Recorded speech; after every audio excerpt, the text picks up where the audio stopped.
ബ്രദറും സിസ്റ്ററും കല്യാണം കഴിച്ച് അവർ പാർട്ട്ണറാണെന്നും പറഞ്ഞ് അങ്ങോട്ട് കൊണ്ടുവരിക, അങ്ങനെ ഉണ്ടായിട്ടുണ്ടെന്ന് ഞാൻ പറഞ്ഞു കേട്ടിട്ടുണ്ട്. അതിൽ സത്യമായിട്ട് അങ്ങനത്തെ തീർച്ചയായിട്ടും നോർത്ത് ഇന്ത്യൻ സ്റ്റേറ്റിൽ നിന്ന് അത് വളരെ കോമൺ ആയ പ്രാക്ടീസ് ആയിരുന്നു.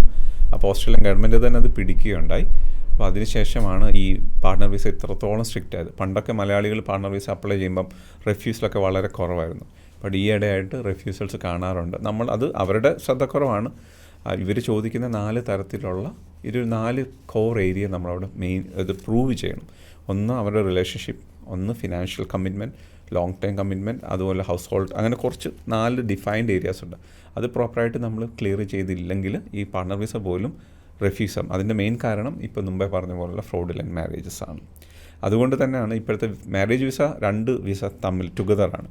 ആദ്യത്തെ 2 വർഷം ഓസ്ട്രേലിയൻ ഗവൺമെൻറ് വെയിറ്റ് ചെയ്യും. ഇവരുടെ marriage is going good, they have any domestic violence issues ഒക്കെ ഇല്ലെങ്കിൽ മാത്രമാണ് ഫൈനൽ വിസാസ് ഗ്രാൻഡ് ആവത്തുള്ളൂ.